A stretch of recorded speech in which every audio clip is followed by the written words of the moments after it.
this biology paper 2, representation. So I have the first question, which is saying, figure 1.1 shows a cheetah catching a buck for a meal.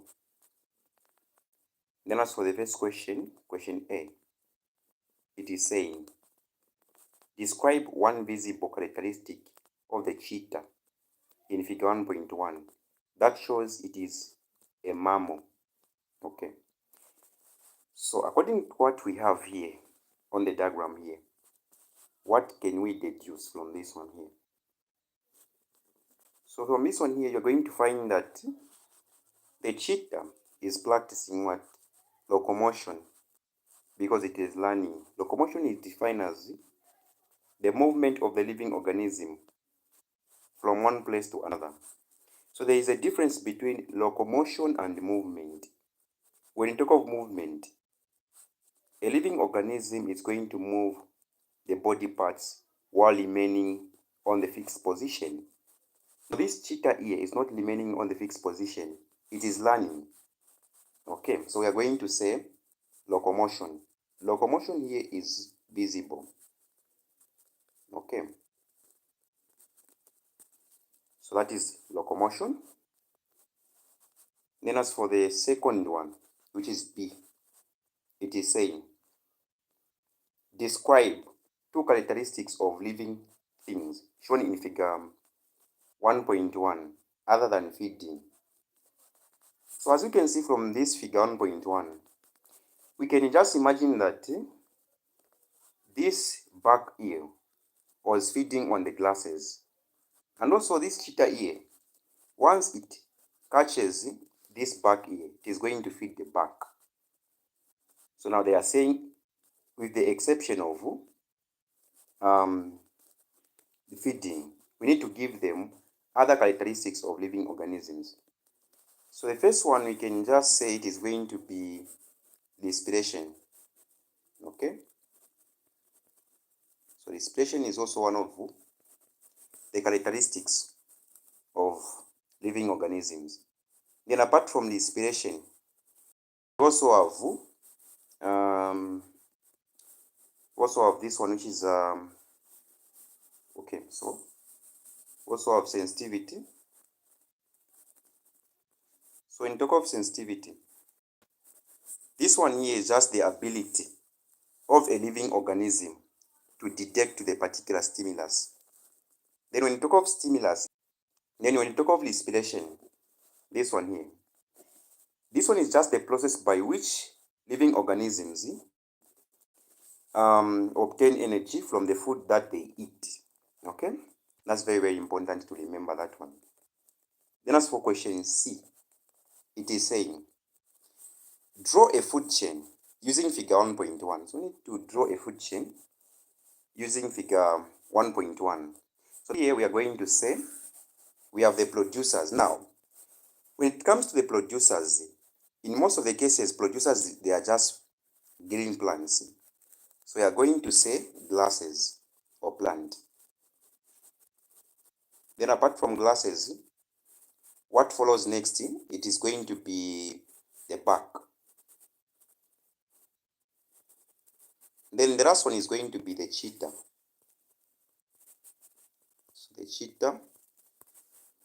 This one is the food chain. So these arrows, they are just indicating the flow of energy.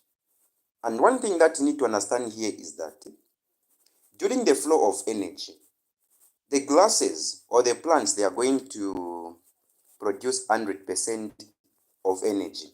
And this energy is going to come from where? From the sun. Now, let me say this. The sun is not the producer. Green plants, they just obtain energy in form of light from the sun. Then, what follows next is that photosynthesis is going to occur. And during photosynthesis, we are going to find that glucose and oxygen is going to be produced. Now, that glucose is going to contain 100% of energy. Now, once the bat eats the grasses, it is just going to use the 10% of 100% of energy, meaning 99% of energy is going to be lost in form of heat and other factors. List. Meaning, the living organism which is obtaining less energy or amount of energy from this figure 1.1. So the energy flow is starting from the green plants going to this back here. Then apart from the back, it goes now to the cheetah, meaning the cheetah is the last level where the energy is going. Now, here we are going to say the cheetah is going to receive least amount of energy. Now let me just light this one here, then explain. These glasses here, they are representing the producers, okay? They are representing the producers. Then the back is representing the primary consumers. Always, primary consumers, they eat green plants or they eat glasses. So these are just going to be called as primary consumers. When it comes to this back here, we can just classify this one as the primary consumer. Then, we also have this cheetah here. This cheetah is going to be referred to the secondary consumer. So we have the secondary consumer. This one we can just say, we also have the tertiary consumer. Now, as for tertiary consumers, examples like the bacteria, okay, and also the rhizopas. The function of the tertiary consumers, they decompose. 3.1 shows a root air cell. Okay, so we have the root air cell. Now, this part here, it is called the elongated outgrowth. So the function of the elongated outgrowth, it is to create the large surface area for the absorption of water. That's very, very important. The elongated outgrowth. So this one here creates the large surface area for the absorption of water. In an exam, if they ask you the adaptation of the root air cell, say the presence of the elongated outgrowth to create large surface area for the absorption of water and mineral salts. We also have part A. So this part A is called the nucleus. Okay. So the nucleus is to store genetic information in form of the chromosome. Apart from storing the information in form of the chromosomes, this one here, the nucleus, controls all the cell's activities. Okay, so we have the first question, which is saying, define a cell. What is a cell? So when you talk of a cell, this one is just the building block of life. So we can just say the building block of what? Of life. That's very, very important to remember. Now, the next one, it is saying, state the function of the part labeled A in figure 3.1. So we can just store information in form of, or to store genetic information in form of the chromosomes. That's very, very important to remember. Then the next one. This one is saying, a farmer accidentally adds too much fertilizer on plants. The farmer waters the plants regularly. After some time, the plants started waiting. Explain why the plants are waiting. So here, fertilizers or the fertilizer, it is going to have the R concentration. Suppose we have the fertilizers here, or the fertilizer. This one is going to have what? The R concentration. Okay? Then you also have water here. When it comes to water, this one is going to have lower concentration. So meaning to explain this one here, we are going to use the idea of osmosis to explain this one here. So let me just clear this part here. Okay? So we are going to say water molecules are going to move from the region of lower concentration. So water molecules will move. Okay, so water molecules will move from lower concentration,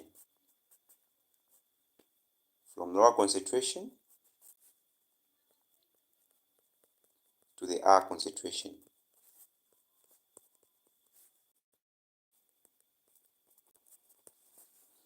Okay. Now, apart from this one here, you can just say when the water molecules move from concentration to the higher concentration, you're going to find that the concentration gradient is going to do what? It is going to occur. Okay? So here we're going to say the concentration gradient will occur.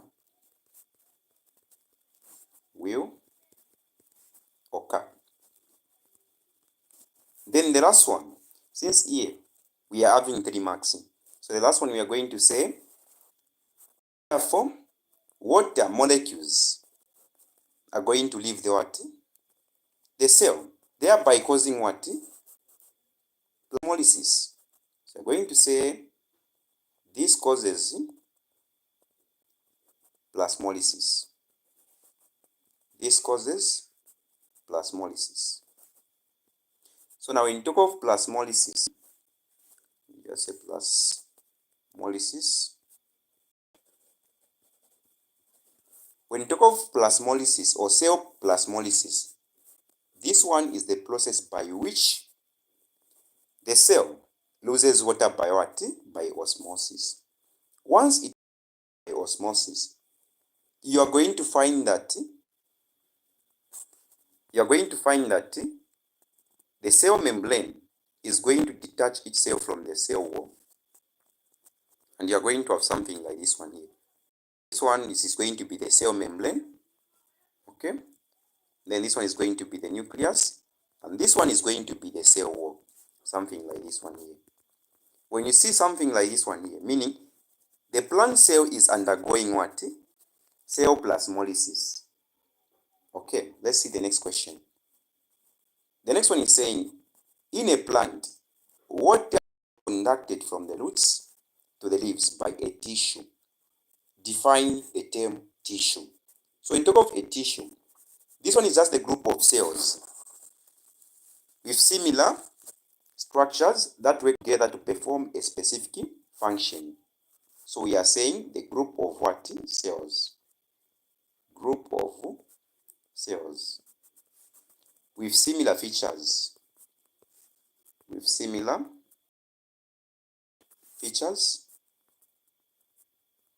That work together.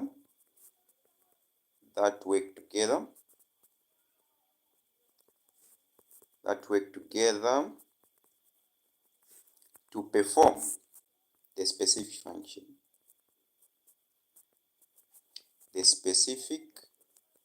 Then as for the next one, it is saying, name the tissue that conducts water from the roots to the leaves. So this one is called the xylem. So in talk of the xylem, this one conducts water from the roots to the leaves.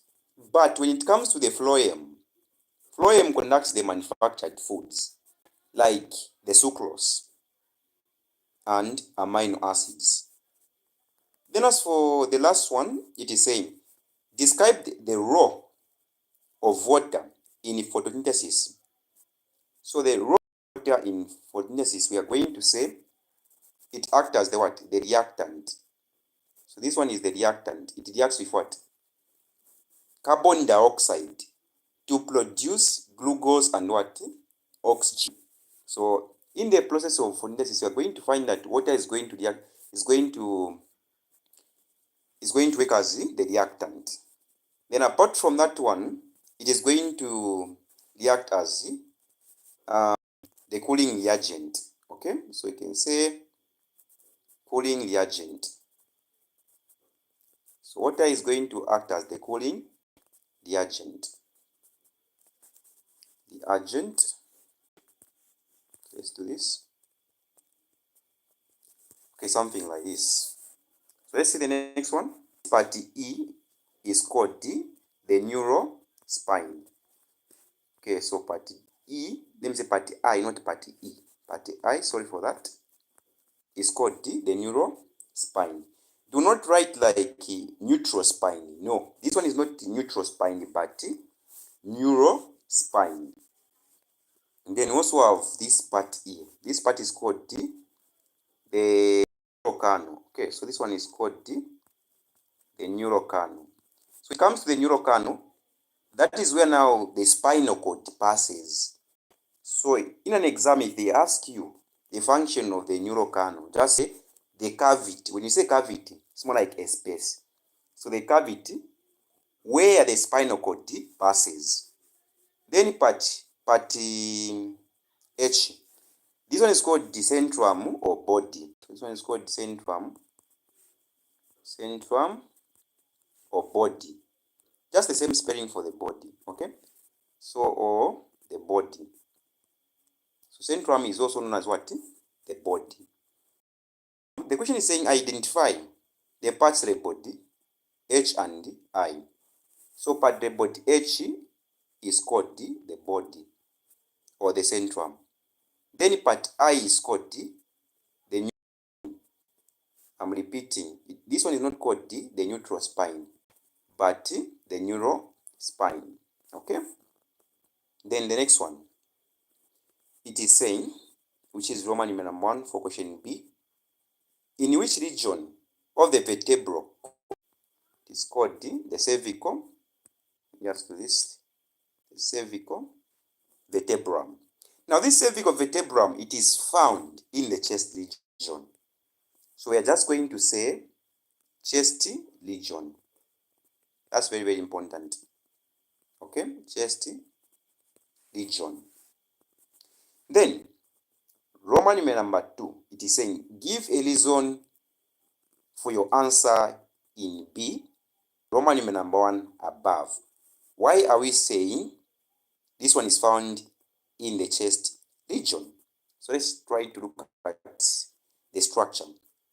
So this one is called what? The neural spine. And when you look carefully, this neural spine, it is in form of the Y-shaped, okay? Apart from this one here, these, they are called the transverse process. Now, as for the cervical, it has short transverse processes or process. So to give the reason for our answer, we are just going to say it has the Y-shaped neural spine. Apart from that one, you can just say it has short transverse process. So we are going to say because of what? Because of Y-shaped neural spine. Okay, that one is the answer. Then if you don't want to say this one here, you can just say vertebrae in the region of the vertebral column identified in B, Roman numeral number 1 above. So this one here is called the what? The cervical. Now they are asking the total number of the cervical. So cervical, they are about 7 in number. Okay, so you can just say 7. Or if you don't want to say 7, you can just say 7 in words like this. Okay, yes, that's very, very important. Then apart from that one, question D, it is saying, state 2 other types of vertebrae found in the vertebral column and their location. Okay, so let me just start with this one here. We have the first one, which is the cervical. So this cervical, it is found in the chest region. Okay, so the region, you can just say chest region. Then apart from the cervical, we also have what we call thoracic. Okay, we have what we call thoracic vertebra. This thoracic vertebrum, it is found, oh wait, okay, let me just do this. Oh, sorry for this one here. This one is not the answer. Sorry. So this one is found in the neck region. Sorry for that one. So this one is found in the neck region, okay? Not the chest region. This one was the mistake. So even here, I'm going to change. This one is found in the neck region. Then when it comes to the thoracic, go abdominal region or abdomen region. Then apart from the lumbar, so this one is L. Apart from the lumbar, we also have what we call sacral. Okay, sacral or sacrum. So sacral is found in the hip region. So sacral is found in the hip region. Then the last one, we have coccyx. Coccyx, let me just say coccyx. Coccyx. This coccyx is found in the tail region. It is found in the tail region. So when it comes to the numbers, for cervical, there are 7 in number. Thoracic, so the other name for the thoracic, we can say loin. So you can say loin or thoracic, they're just the same. Now in terms of the number, there are 12 number, okay? Then as for the lumbar vertebrum, there are 5 in number, okay? Then when it comes to the sacral, 7, loin or thoracic, there are 12, okay? Then when it comes to the lumbar, which is found in the abdominal region, there are 5 in number. Then sacral, which is found in the hip region, there are 5 in number. Then coccyx or cardio vertebrum, there are 4 in number. So this is how they are arranged. Okay. Now, the last question, let's just read the last question. Okay. The last question is saying, state 2 other types of vertebrum found in the vertebral column and their location. So you can just choose from these I've given you, except the cervical vertebrum. So you can just choose the sacral. This sacral is found where? It is found in the hip region. Then apart from the sacral, we can also choose thoracic or loin. Let me just use the term loin. This loin, it is found in the chest region. Okay? Not found in the neck region. What is found in the neck region is the cervical. So sorry for that one. Let's see the next question. So the next question is saying, 2 adolescent learners were not sure how the sex of a fetus is determined and wanted to try by engaging in sexual relationships. Question A, Roman numeral number 1. Explain the sex determinants of the fetus. So the sex determinant X chromosomes.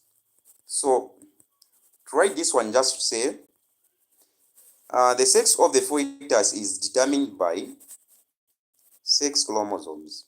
So you can just say by sex chromosomes. Sex chromosomes.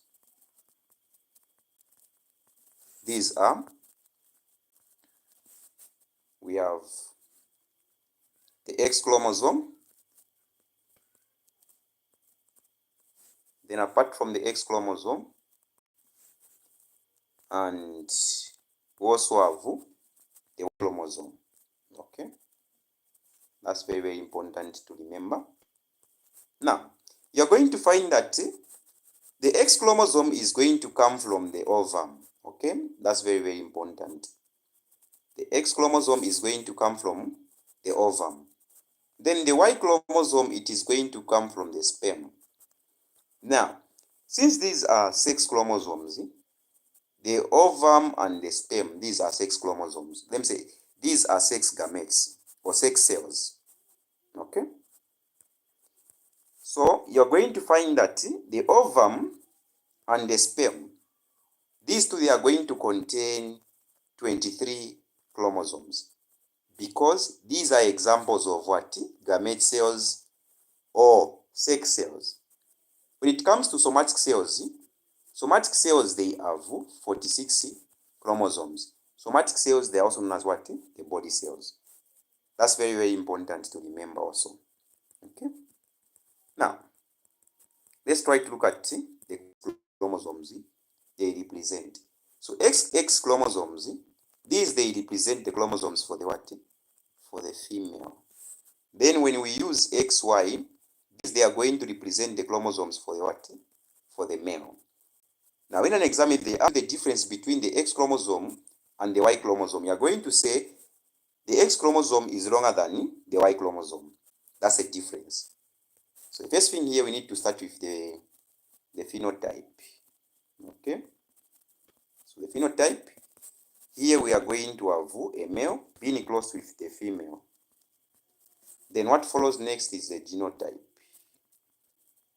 So in part of the genotype here now, we need to use now the chromosomes. So as for the male, I've said it is XY. Then for the female, it is XX. Then what follows next here, we need to split the gametes. So after splitting the gametes, what follows next is the random assortment. So random assortment, this one is going to be crossed with this one. Then we are going to have XX. This one is going to be crossed with this one. Here we are going to have XX. This one is going to be crossed with this one. Here we are going to have XY. And this one is going to be crossed with this one. Then here we are going to have XY. Now as you can see, here we have XX, XX, meaning this is the genotype. Okay. Then at the end, we can just say this one is going to be male. Okay. And this one is going to be also the female. And this one is going to be the male. Then the last one is going to be also the male. Now, this one is called F1 genotype. Let me say phenotype, not genotype. Sorry about that. This one is called the F1 phenotype. So in talk of phenotype, this one is just an outward appearance of a living organism. Then in talk of genotype, the internal appearance of a living organism. Okay, so let's see the next question. So the next question is saying, explain two best methods of avoiding pregnancies as adolescents. So the first one you are going to say by using condoms. So by using condoms. Then apart from by using condoms, you can just say by abstinence or by using pills. Okay. Which is the contraceptive pills. Okay. Now let me just help you for this question here. Sometimes they can ask you to deduce what we have produced here. Okay. So if they are asking you to deduce what we have produced here, say this one is just showing that the chances of having a boy child to that of the result, the answer here is just going to be what? 50%. Similarly to the males, we have two males here. So meaning we need to say 2 divided by 4 multiplied by 100%. Even here we are going to say 50%. So that is very, very important. Okay, so let's just see the last question. Okay, we have got this one here. Now let me just help you. I said this one is going to be by using contraceptive pills. Contraceptive